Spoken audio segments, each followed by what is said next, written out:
Have you ever felt like you're falling while you're asleep? Or suddenly jerk with a movement and wake up? If yes, this video is for you. Hello and welcome back to the 67 Sleepy Facts channel.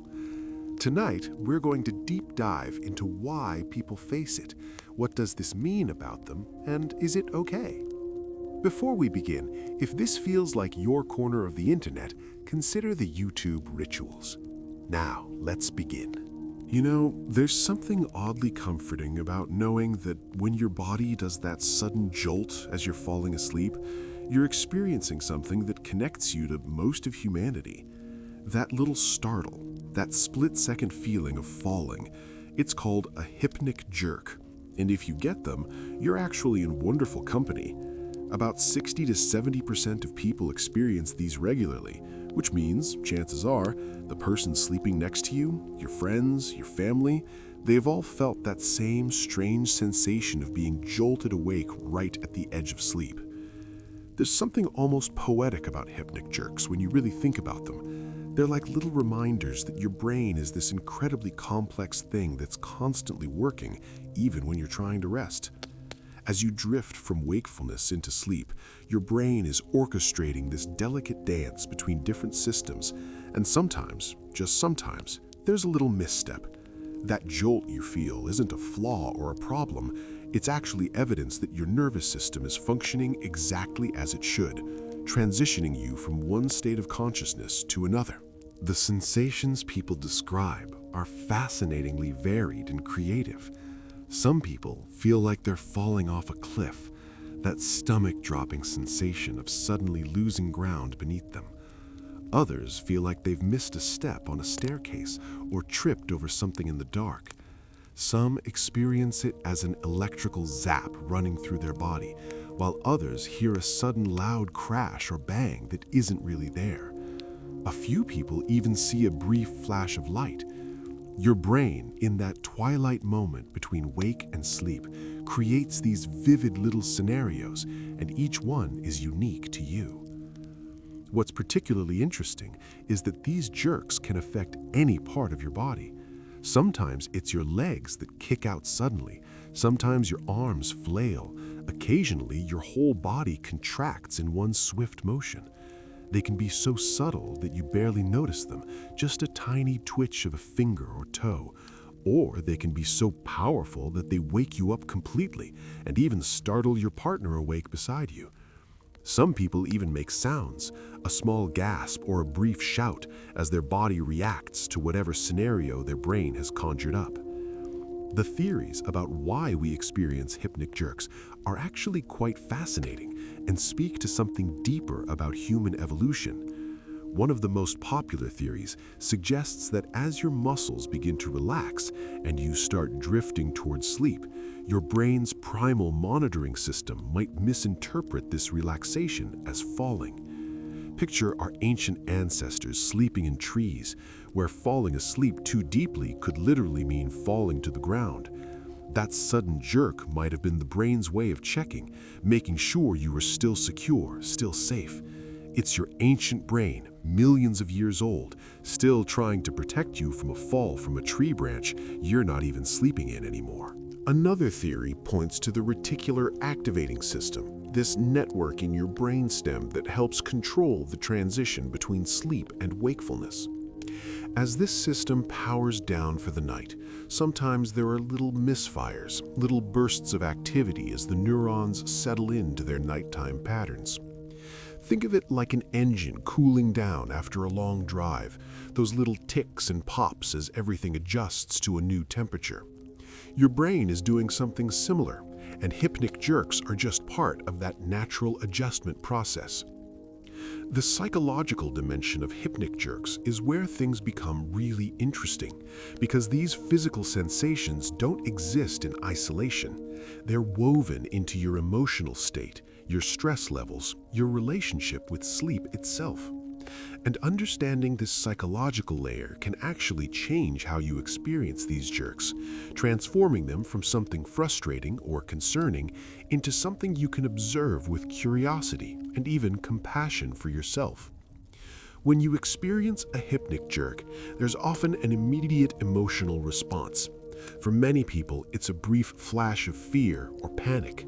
This makes complete sense when you think about it. The sensation of falling is one of our primal fears, hardwired into us from our earliest evolutionary history. When your brain creates that falling sensation, even artificially during the transition to sleep, your emotional systems respond as if the threat were real. Your amygdala, that almond-shaped structure deep in your brain that processes fear and threat, lights up for just a moment. Adrenaline might spike briefly. Your heart pounds a little faster, and then, as quickly as it came, the fear dissipates because your conscious mind catches up and realizes you're safe in bed. But what happens in the moments and minutes after a hypnic jerk can vary tremendously from person to person. And this variation tells us something important about the relationship between our physical experiences and our psychological interpretations of them. Some people feel that jolt, recognize it for what it is, maybe smile or sigh, and then settle back into the process of falling asleep. For these people, hypnic jerks are just a minor curiosity, a quirk of the nervous system that doesn't carry much emotional weight. For others, though, hypnic jerks can become entangled with anxiety in ways that create a complicated relationship with sleep itself.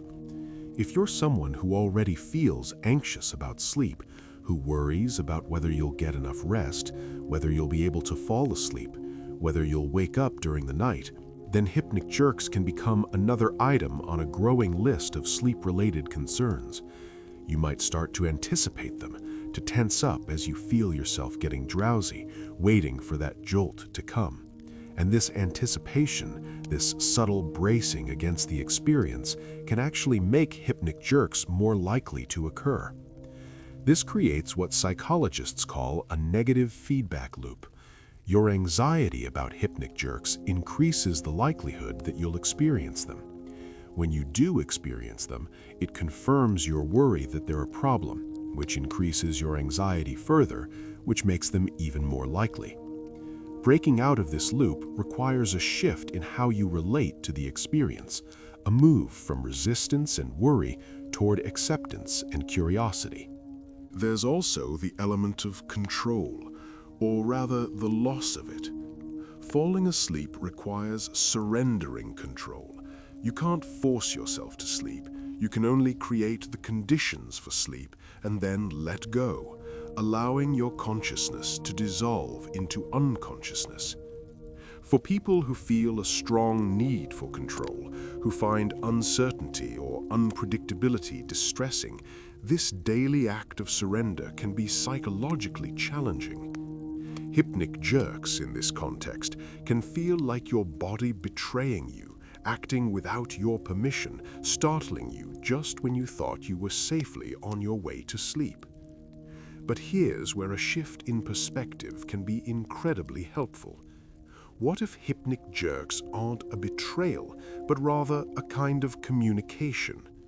Your body is telling you something about your state of arousal, about the transition you're making, about what you might need.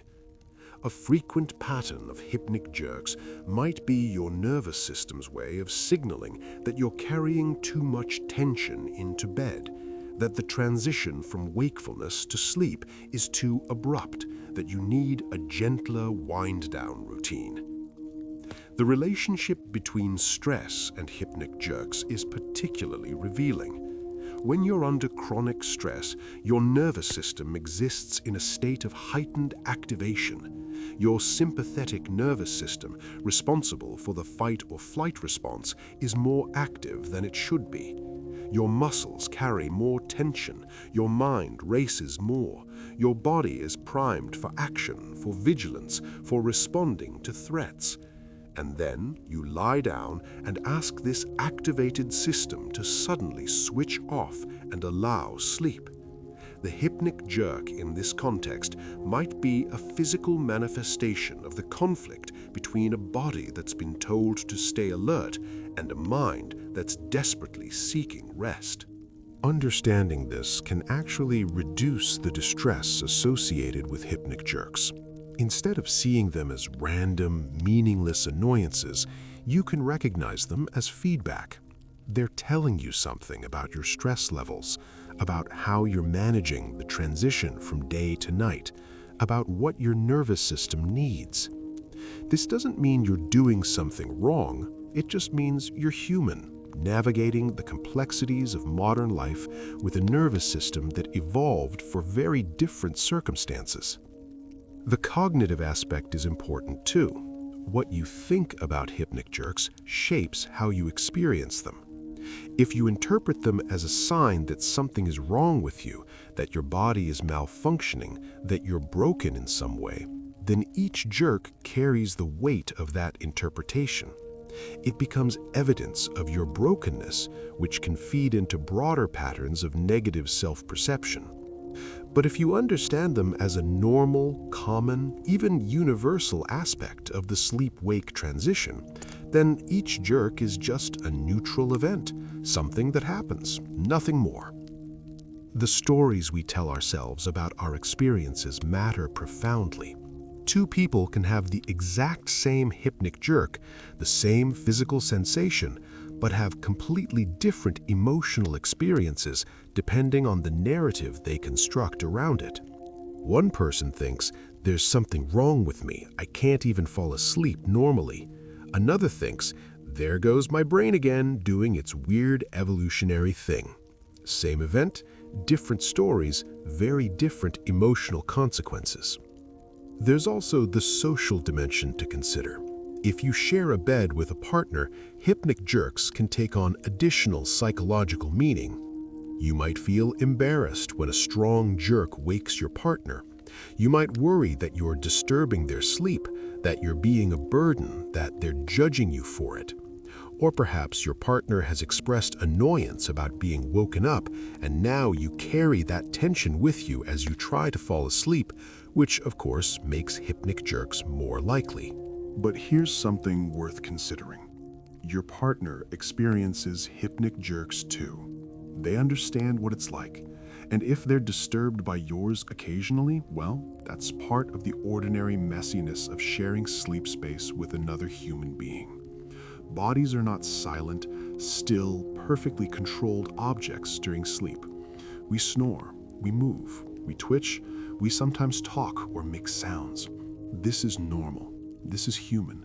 And a relationship that can't accommodate these normal human experiences might be revealing something worth paying attention to, something beyond just the hypnic jerks themselves. For some people, hypnic jerks become entangled with deeper existential anxieties. The loss of control they represent, the sudden disruption of the transition into unconsciousness, can evoke fears about death, about the dissolution of self, about what it means to surrender consciousness each night. Sleep has always carried these associations. We speak of sleep as a kind of small death, a temporary exit from the world of awareness and agency. And if you're someone who grapples with existential anxiety, who worries about mortality or the nature of consciousness, then hypnic jerks might touch on these deeper concerns. But they can also be a doorway to a different relationship with these big questions. Each night, you practice letting go of consciousness. You practice surrendering control, dissolving into sleep, trusting that you'll return in the morning. And you do return. Every morning, consciousness reassembles itself. You wake up, you continue. This daily practice of release and return might actually be a profound form of psychological training, preparing you to handle bigger losses, bigger uncertainties, bigger acts of surrender that life will inevitably require. The way you relate to hypnic jerks can also reflect broader patterns in how you relate to your body. Do you see your body as something you control or something you collaborate with? Do you see it as a machine that should perform predictably, or as a living system with its own rhythms and quirks? When your body does something unexpected, like a hypnic jerk, do you respond with frustration and judgment, or with curiosity and compassion? These patterns extend far beyond sleep. The person who responds to a hypnic jerk with harsh self-criticism might respond to other bodily experiences the same way, to hunger or fatigue or pain or illness. And over time, this creates a relationship with your own body characterized by mistrust, frustration, a sense of being betrayed by flesh that won't do what you want it to do. But it doesn't have to be this way. You can practice responding differently. When you feel that jolt, instead of thinking, "What's wrong with me?" you can think, "Oh, there's that sensation again.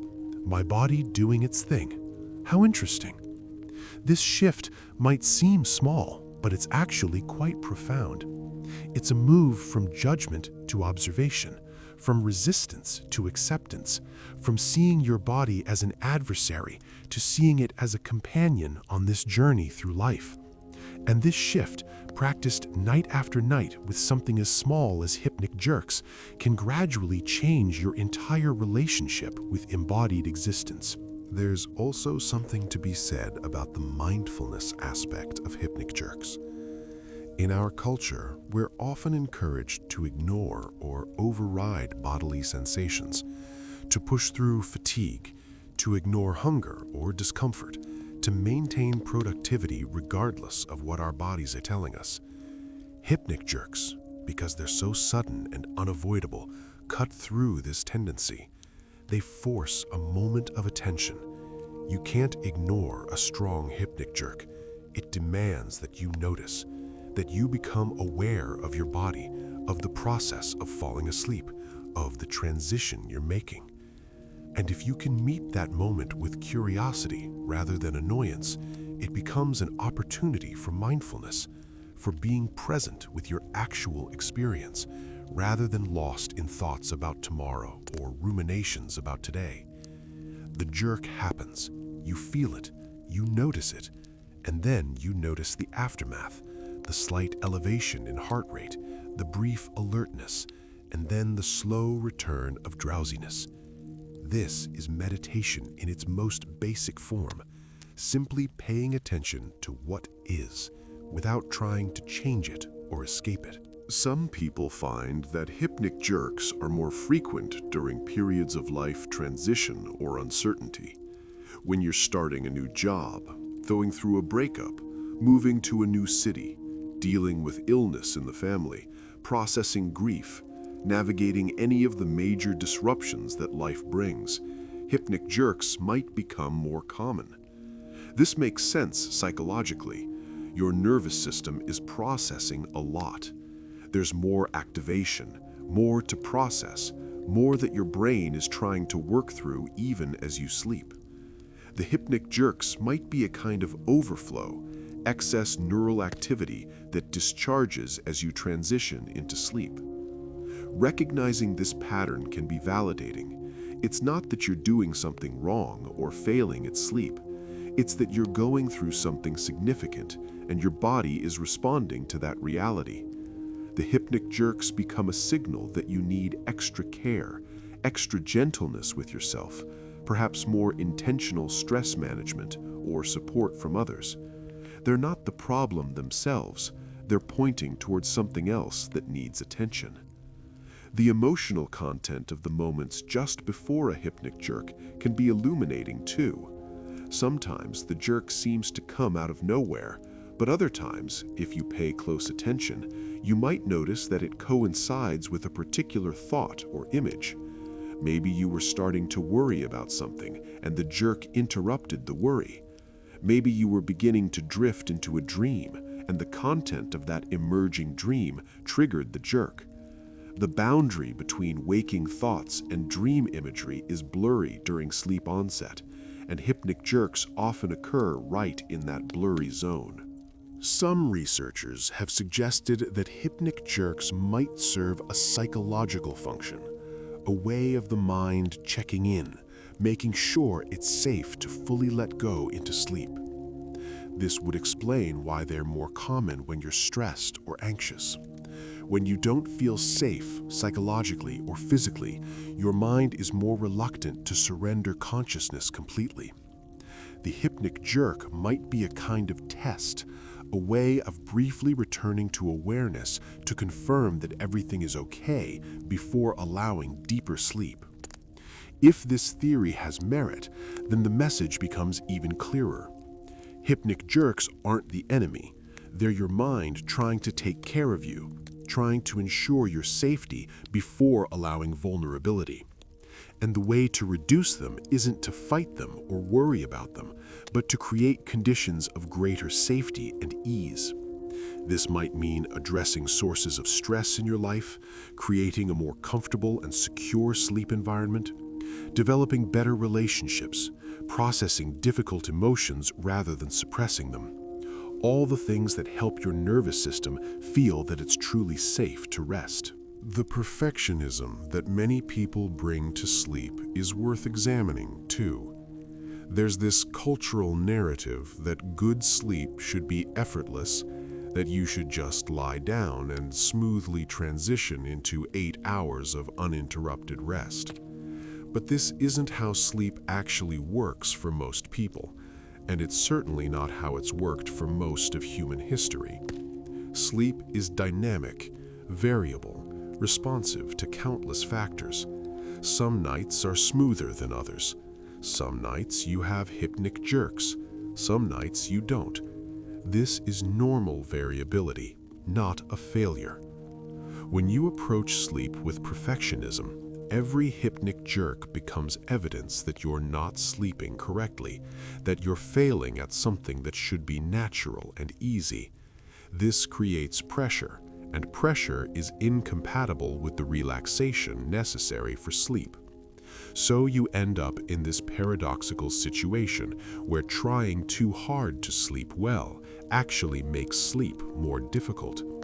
The solution isn't to try harder, it's to try less, to accept that sleep will be what it is on any given night, hypnic jerks and all. There's a particular kind of freedom that comes from acceptance. When you stop fighting hypnic jerks, stop seeing them as problems to solve, stop worrying about whether they'll happen tonight, you remove a significant source of pre-sleep anxiety. And with that anxiety gone, the jerks often become less frequent anyway, because you're no longer bringing that extra tension and arousal into the sleep transition. But even if they don't become less frequent, you're no longer suffering about them, which is its own kind of victory. The capacity to tolerate discomfort and uncertainty is a crucial psychological skill, and hypnic jerks offer a low-stakes opportunity to practice it. The jerk happens, it's briefly uncomfortable or startling, and then it passes. You can practice just letting it be uncomfortable, letting it be startling, without adding layers of narrative about what it means or whether you can handle it. Of course you can handle it. You've handled it every time it's happened, and you'll handle it the next time too. This tolerance for discomfort extends into waking life as well. The person who can experience a hypnic jerk without spiraling into anxiety is better equipped to handle other uncomfortable experiences, other moments of losing control, other times when the body or life itself doesn't behave according to plan. It's all practice. It's all building psychological resilience and flexibility.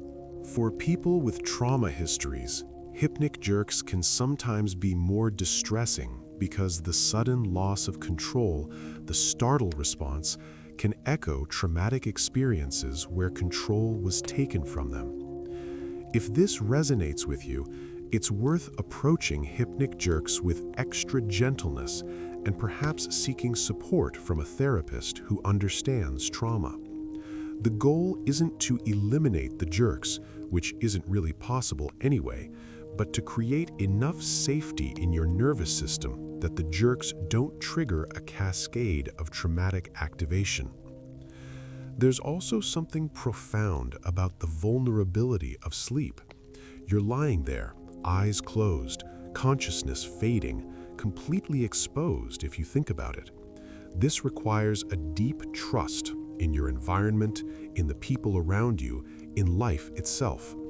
And if that trust has been broken, if you've experienced violation or betrayal, then the act of falling asleep carries additional psychological weight.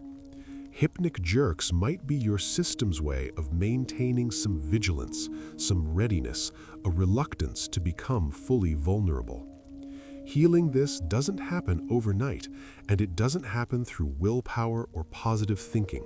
It happens through consistent experiences of safety, through building secure relationships, through processing trauma with skilled support, through gradually teaching your nervous system that it's okay to let go, that you'll be safe even in vulnerability. The hypnic jerks might persist for a while, but they can coexist with a growing sense of safety and ease. The meaning you assign to hypnic jerks is entirely within your control, even if the jerks themselves are not. You can decide that they mean you're broken, or you can decide that they mean you're human. You can decide they're a problem, or you can decide they're just a thing that happens. You can decide they're evidence of your inadequacy, or you can decide they're your body's interesting way of navigating the transition between waking and sleeping. None of these interpretations change the physical sensation, but they dramatically change your emotional experience of it. And emotional experience matters. It matters for your quality of life, for your relationship with sleep, for your broader psychological well-being. Two people can have identical physical experiences, but vastly different lives, depending on how they relate to those experiences. This is the realm where you have agency, where you have choice, not over whether hypnic jerks happen, but over what story you tell about them, what meaning you give them, how much distress you allow them to create. There's also the simple matter of attention and what you choose to focus on. Your sleep experience consists of hundreds of different sensations and processes: the sheets against your skin, the pillow under your head, the temperature of the air, the rhythm of your breathing, the gradual relaxation of your muscles, the slowing of your thoughts, the emergence of dreamlike images, and yes, occasionally, a hypnic jerk.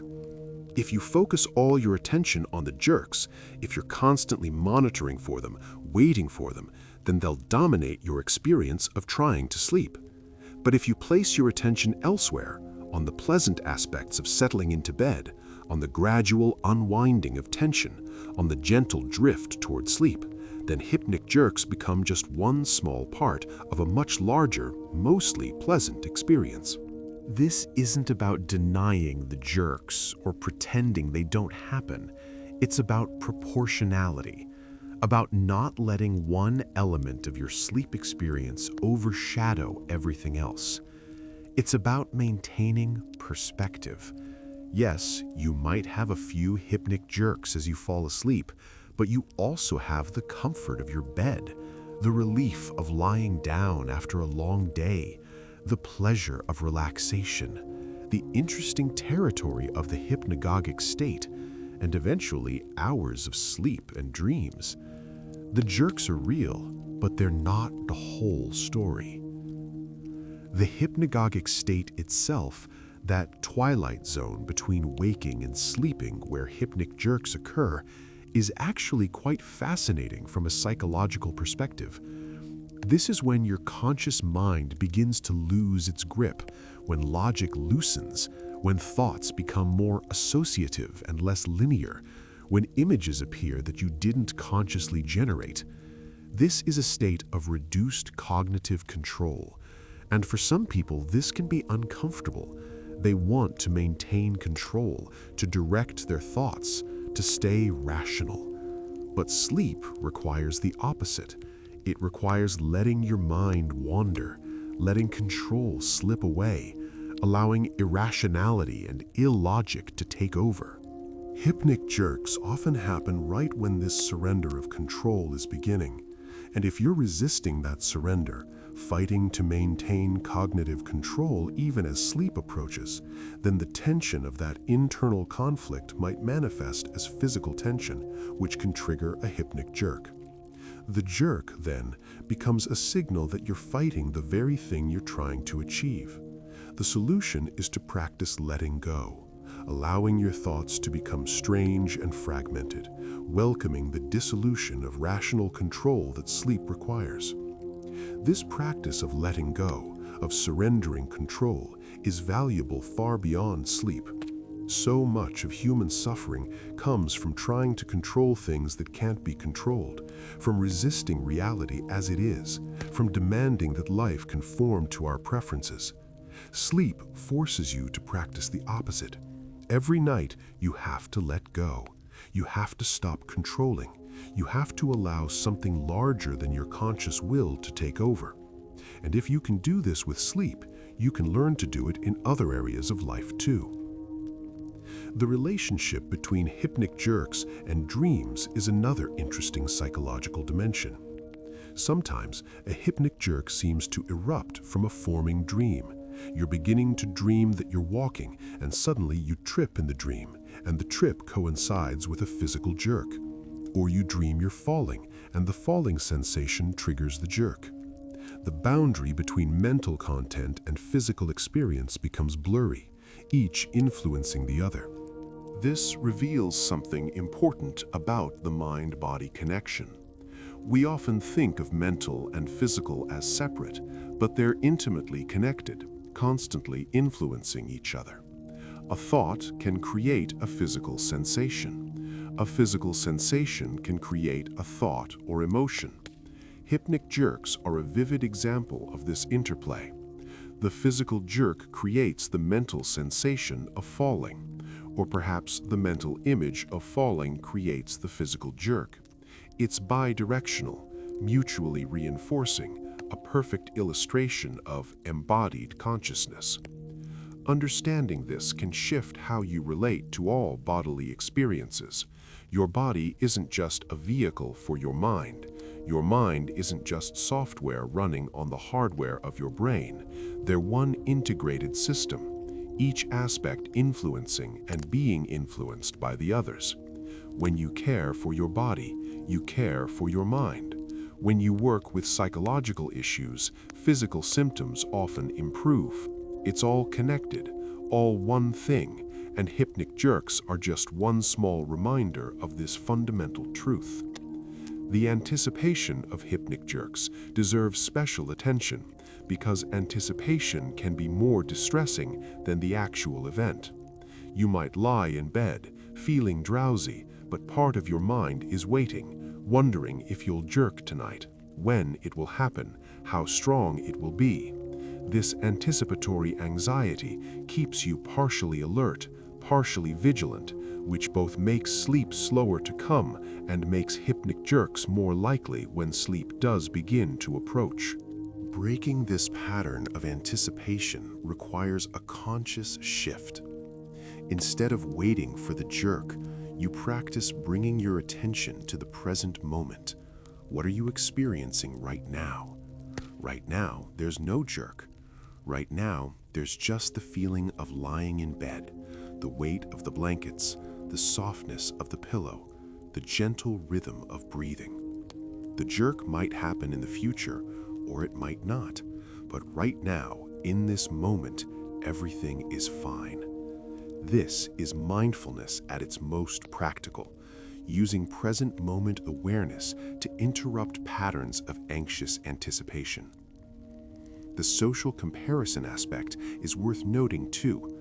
You might hear other people talk about sleep as if it's effortless for them, as if they just close their eyes and wake up 8 hours later fully refreshed. And you might feel inadequate in comparison, like everyone else has figured out this basic human function and you're somehow failing at it. But here's the thing. Most people are not being fully honest about their sleep experiences, either because they don't remember the details or because there's social pressure to present sleep as unproblematic. The truth is that nearly everyone experiences something that disrupts their sleep, whether it's hypnic jerks or other phenomena. Sleep is not a smooth, consistent, identical experience night after night for anyone. There's tremendous variability both between people and within the same person across different nights. When you understand this, when you realize that your sleep experiences, hypnic jerks included, place you well within the range of normal human variation, it becomes much easier to stop comparing yourself unfavorably to some imaginary sleeper who doesn't. The grief or frustration about lost sleep is another psychological dimension. When a hypnic jerk wakes you up just as you were falling asleep, you might feel a wave of frustration or disappointment. You were so close to sleep, and now you're awake again, and you have to start the whole process over. This frustration is understandable, but it also keeps you awake.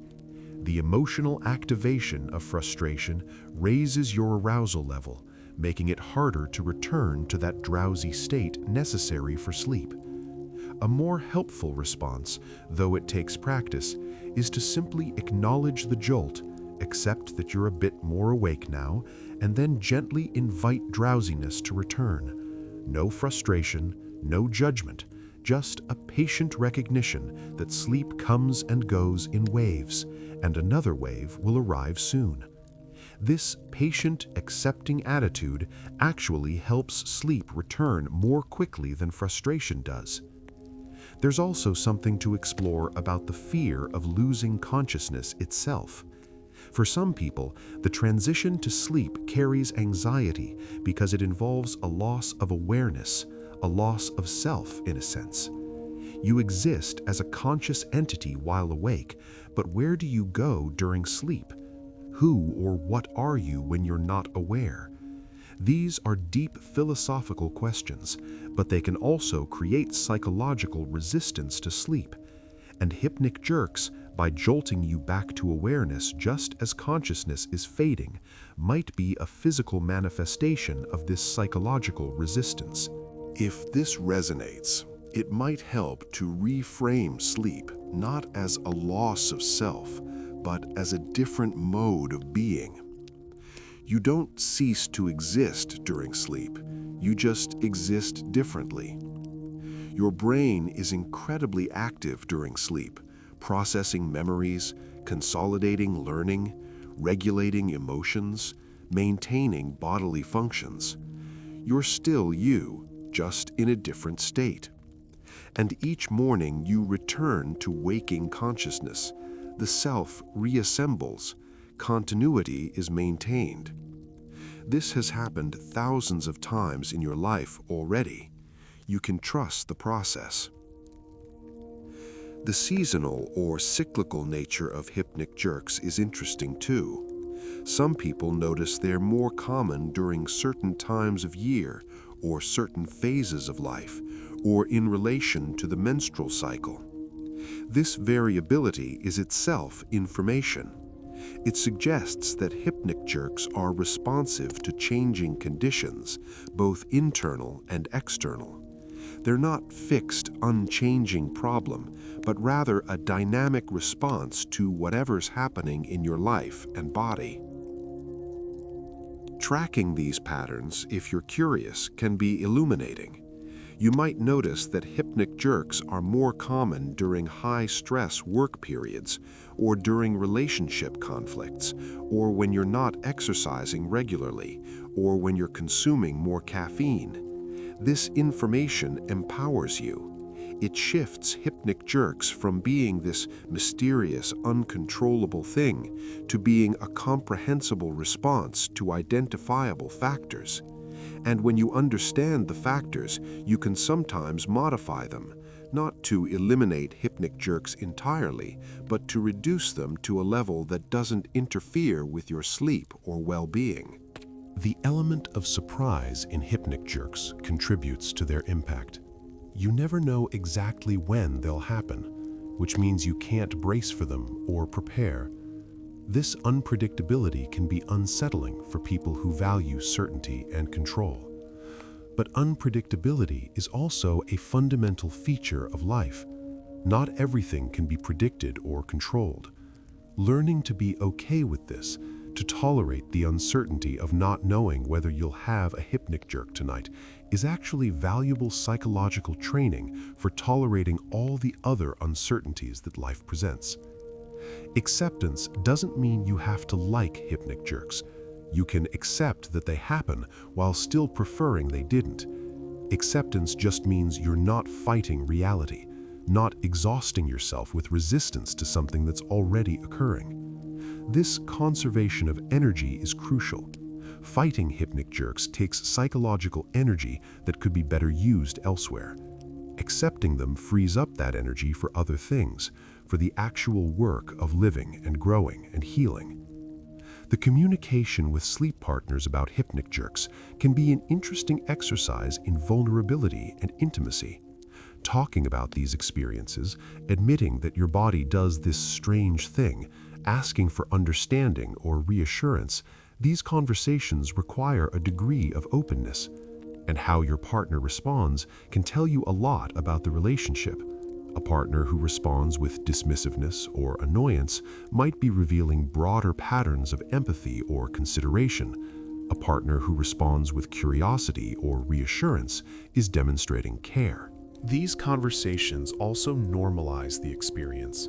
When you talk openly about hypnic jerks, you're pushing back against the cultural silence around all the messy, imperfect aspects of having a body. You're creating space for reality as it actually is, rather than maintaining pretenses of effortless physical perfection. And this benefits both you and your partner, creating a relationship where vulnerability is possible and bodies are allowed to be what they actually are, which is beautifully complex and sometimes unpredictable. The cumulative effect of many nights of hypnic jerks can also be psychologically significant. If you're experiencing them frequently, night after night, you might develop a kind of weariness or resignation. It might feel like you can never just have a simple, easy transition to sleep. This cumulative frustration deserves acknowledgement. It's real. It's tiring to deal with the same thing repeatedly. And it's okay to feel frustrated or tired or even angry about it sometimes. But it's also worth considering what other cumulative patterns exist in your life. Maybe you're also cumulatively building resilience, patience, the capacity to handle discomfort. Maybe you're cumulatively learning about your own nervous system, becoming more attuned to your body's signals. Maybe you're cumulatively practicing acceptance and letting go. These positive accumulations count too, even if they're less obvious than the frustration. The hope or expectation for a cure or permanent solution can be psychologically complicated. On one hand, hope is valuable. It keeps you engaged, keeps you willing to try new approaches, keeps you from sinking into despair. But hope for a cure can also prevent acceptance. If you're always looking for the thing that will make hypnic jerks go away forever, you might be unable to make peace with them as they are. You might be perpetually dissatisfied, always waiting for a future where things are different, rather than learning to live well with things as they are. A middle path might be maintaining openness to improvement while also accepting the present reality. You can try different approaches, better sleep hygiene, stress reduction, exercise, whatever might help. But you can also accept that even with all these interventions, hypnic jerks might still occur sometimes, and that's okay. You can still sleep, still rest, still wake up refreshed, even with the occasional jolt along the way. The narrative you construct about yourself includes these experiences. Are you someone who has this weird sleep problem?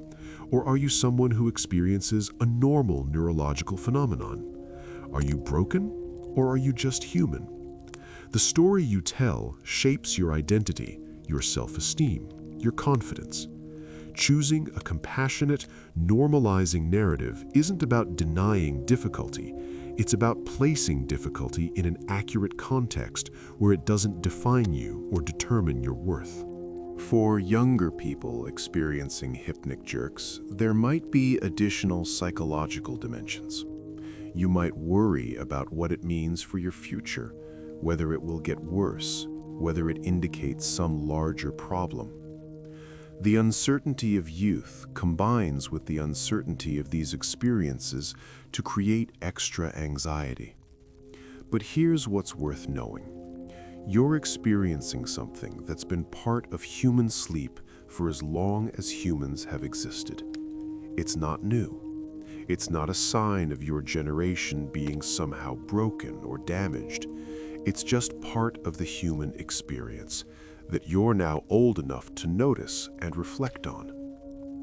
For older adults, hypnic jerks might trigger concerns about aging, about the body breaking down, about decline and mortality.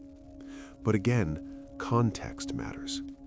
Hypnic jerks aren't a sign of cognitive decline or neurological disease. They're not age-related in any significant way.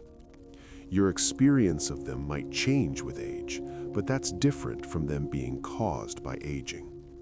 The body does change over time, but not all changes are deterioration. Some are just the natural variation and adaptation that occurs across a lifespan. The relationship between hypnic jerks and other sleep phenomena is worth considering. If you also experience vivid dreams, or sleep talking, or restless legs, or any number of other sleep-related experiences, hypnic jerks might feel like part of a larger pattern. And psychologically, this can either be distressing because it seems like multiple things are wrong, or it can be normalizing because it places hypnic jerks in the context of a generally active, responsive nervous system that's doing a lot of processing during sleep. The potential for hypnic jerks to become part of obsessive thought patterns is something to watch for.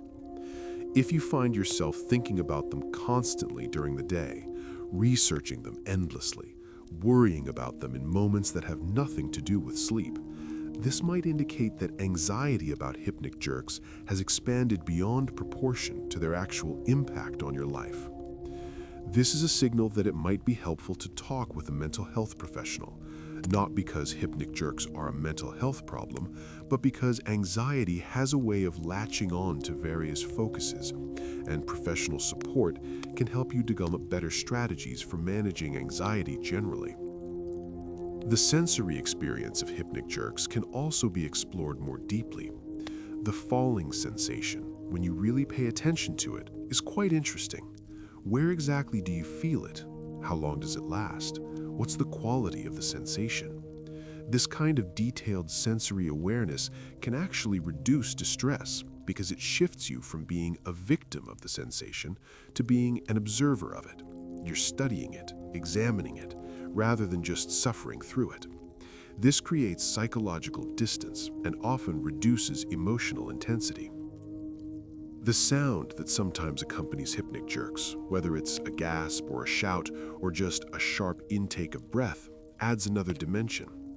If you're self-conscious about making sounds during sleep, this can be embarrassing.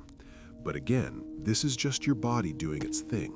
Making sounds during sleep is incredibly common. Snoring, sleep talking, sighs, shifts in breathing, all of this is normal. An occasional gasp during a hypnic jerk fits right into this range of normal sleep sounds. The way hypnic jerks interacts with whatever you were thinking about as you fell asleep can be fascinating. Sometimes the jerk seems to interrupt a thought, and afterwards you can't remember what you were thinking. Other times the thought continues, but it's now tinged with the adrenaline and activation from the jerk.